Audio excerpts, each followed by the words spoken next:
Members of the media and the 6 exhibiting artists are welcomed by AGO Director William Withrow.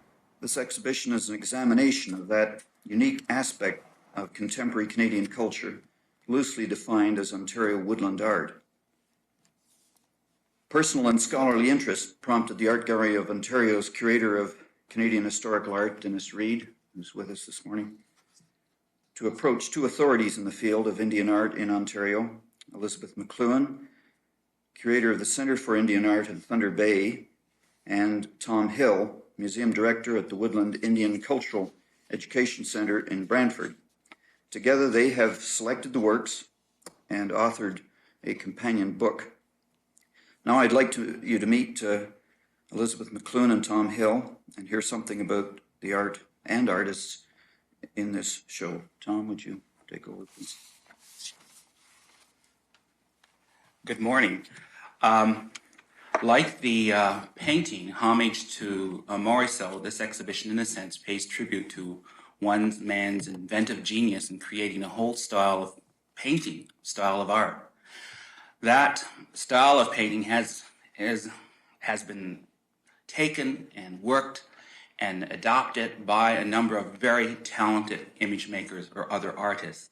They have always been very true to the ethos of their community, and that has been very difficult because it has been an art that has not primarily created for that community, but has been created for the market here in the South. It's kind of a nice feeling today to see that the art goes one full circle, because in those early 60s, when these artists were not accepted by some of the communities outside their own, and certainly not their own, it's nice to know that the Indian communities now look to them and see the contribution they are making. I think that's about all I can really say. I think what you have to do now is really look and see exactly what these people are saying. Thank you. Curator Elizabeth McLuhan. Yes, we feel the young painters, people who've been working for about 10 years, represent a whole new cycle.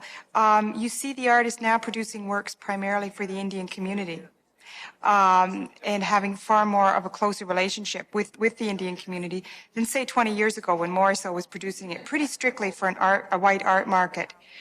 Blake's work is very unusual. He's one of the few young artists to go for commissions. And the idea of commissions melds a type of patron and public. It means you have now a far more refined public. You have more interaction between the artist and the public. And I think the quality of his work is reflected in how he rises to the occasions of commissions, which are usually quite narrow in their scope and very demanding. And the real test of an artist is how they can expand given the limitations of a commission. So I think 2 things. I think the Indian community is far more of a significant audience, and that the whole area of corporate and private commissions now is a new area that Blake has certainly pioneered a lot as a young artist. I'm glad that they've finally given the Woodland School of Art a chance to a recognition, I guess is the best word for it.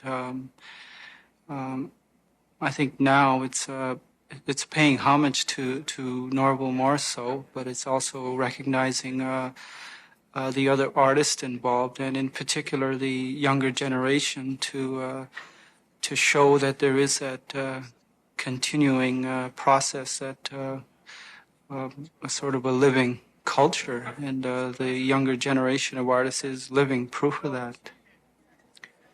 For myself and Shirley, I think we represent the culture of what I call the Anishinaabe people, or the Ojibwe people, the Cree people. The fact that the culture is still alive.